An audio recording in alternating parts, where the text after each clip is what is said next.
What's up, it's Mr. Boomer here, and yes, this is my real voice with a bit of an accent, and it's my first attempt at making a vocal top 10 list, so get used to it, okay? But my apologies if my mic is a bit weak, because that's the only tools I have to work with as of now. But in the future, I might be able to get a better mic, or I might have to do all my work non-vocal, full stop. Okay, I'm getting a bit off topic, so now let's get on with it. As you may know, I enjoyed the hell out of Avengers Earth's Mightiest Heroes. However, I did have some things that bugged me a bit, like the appearance of some characters, and Iron Man's voice, etc. But over time, I got used to them, to the little things that bugged me a bit in the past. There are so many good villains in this show, and it was so hard to make a top 10. Well, number 1 was an easy choice, but still, I finally got in the end. But enough talk, let's get on with it, and let's get to the top 10 Avengers Earth's Mightiest Heroes villains.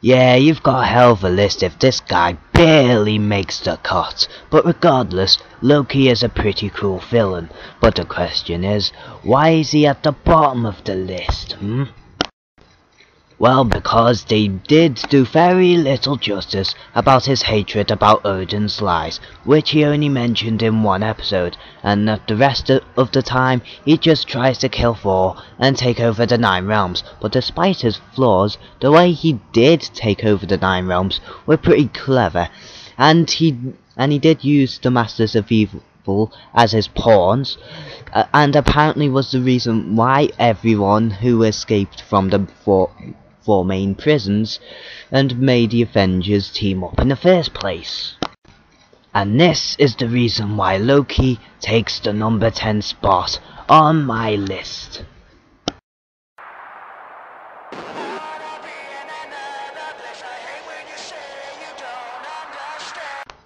To be honest, in my opinion, Kang is one of the most overrated villains in this show, but that doesn't necessarily make him a bad villain by any means.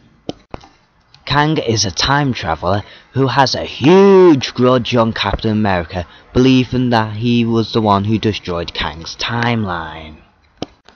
Much like Loki, Kang is more of a mastermind than a fighter, and I thought he was going to be the main villain of the whole show. And he, a lot like Magneto, believes that what he's doing is right by conquering the 21st century in order to save his love, Ravonna, as opposed to just taking over the world just because he wants to, and he can because he's a conqueror. Go!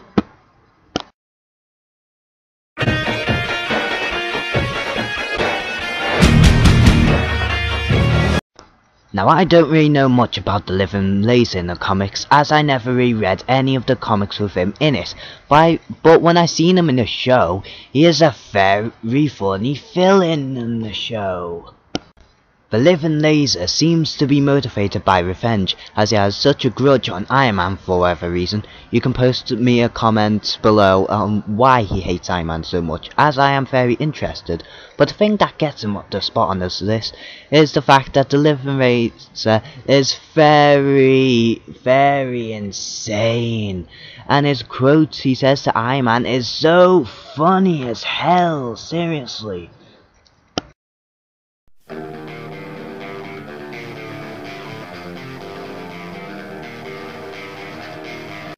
The Grim Reaper, it has possibly one of the best designs out of all the villains on this show. I mean, just look at the guy. He has a dark purplish cloak, has a cybernetic arm which can transform into a scythe, and he even is as intimidating as heck. I mean, come on guys, he's cool. The Grim Reaper is quite a clever infiltrator.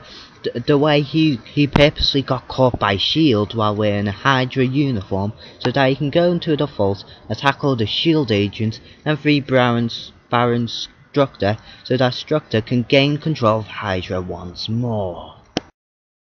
The Grim Reaper may not be a main villain of his own story arc like Loki, Kang, Doom or Zemo, but hey, he has a cool voice, cool appearance, cool weapon of choice, and he has a cool style.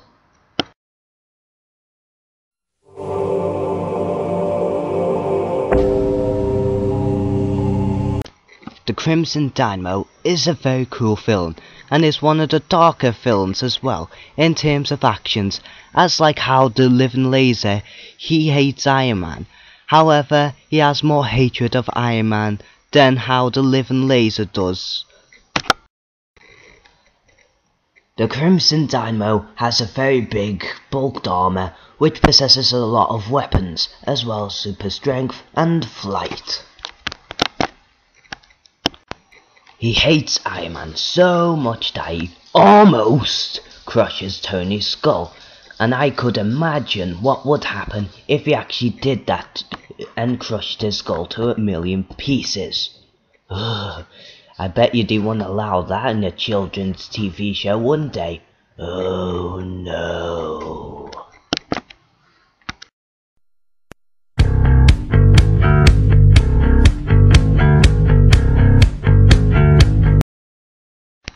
The ultimate abomination of mankind, who is as strong as the Hulk and twice as mean.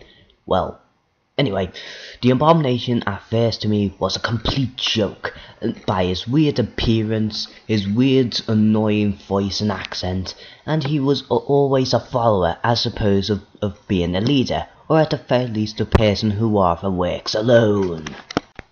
But after a while, I thought he was quite a good villain, and I thought I was being a bit picky on him, as he did have that sort of an accent in the comics, and as of his appearance, it grown on me, and he did have some funny cool lines, and I don't think he was meant to be a leading type, or this serious one, but I think he's a comic relief villain, and he's quite good at that.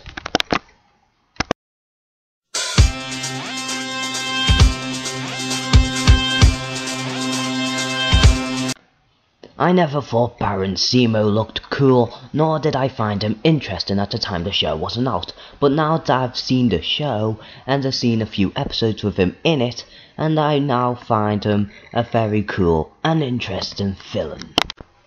Baron Zemo seems to be one of the more darker villains in this show, like how his father died, much like in the comics. He got his face messed up by his own chemicals, which made his mask attached to his own face, and his ally, Solar, dies by the Enchantress, who wanted revenge on his team known as the Masters of Evil, and even blames Captain America for everything that happens to him. Zemo is not only a mastermind, but he is a very skillful fighter, who easily took down the Grim Reaper and the Abomination. His voice is very calm and menacing. I can take him seriously with that goofy 40ish like costume, and it becomes even more and more deadly within the next encounter.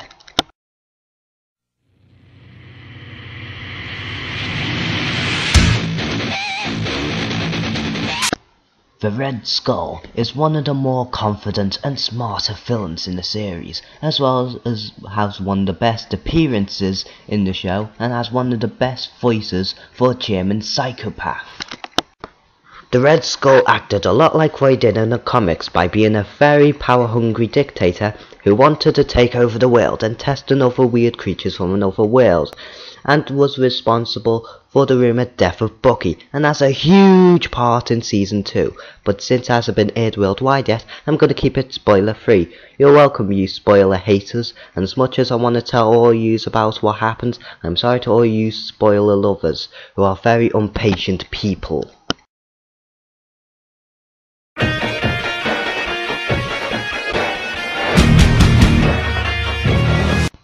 Ultron has to be one of the best robots of all time, as well as being one of the best villains ever created in media history, as Ultron believes that all living things on the planet is completely flawed, and so the only way to bring peace on Earth and no more violence is to kill every last living thing on Earth, which was programmed to do so by Ant-Man.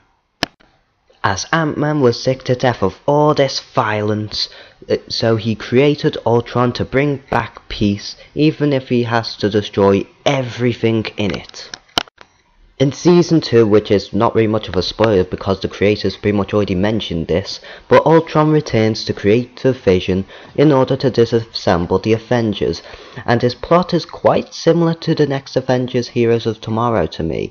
If you have seen the film, then you'll know what happens, but with a few twists here and there. And no, he doesn't return as a hero in Season 2.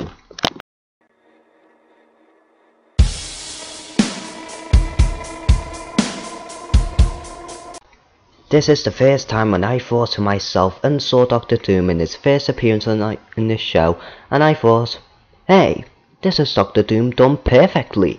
Despite the comics, this was the first time I saw Doctor Doom done right, from his appearance, to his voice, to his plots, to his actions, to his powers, and even his personality was done perfectly. Not only did Doom beat all the Avengers, but he beat all the Fantastic Four both at the same time without even help, or even trying, or even broke a sweat. All I ever wanted was to see Doctor Doom on my TV or on the cinemas, but every time when someone attempts to bring Doctor Doom to life, he always sucks, from the old animated series to the old TV movie, and even the movie from the last decade alongside its sequel sucked. The closest version I saw before this show was the Fantastic Four Earth's Greatest Heroes animated show, but even there he wasn't as powerful nor as confident as the comics, but I was so glad that this show did him perfectly. Thank you, Earth's Mightiest Heroes. Thank you for this great villain done perfectly as he was in the comics. Well, here goes my first vocal top 10 list. I hope you enjoy my first attempt, or at the very least respect me, as I haven't got enough tools to be good, but I hope I did well from what I've got, but I'm not trying to be the next Fiery Joker, or even the next Farfal's minion, as I don't even want to be that famous. All I want is to have some fun, and entertain some people, and if people say I suck at this, well, everyone starts out a bit small and then gets better sooner or later, but if you want me to improve on something, don't be afraid and tell me. I won't have a war. I'll tell you what I can improve on, and even attempt as well. Well, this is Mr. Boomer here, and well, I'm going now, so ta-da!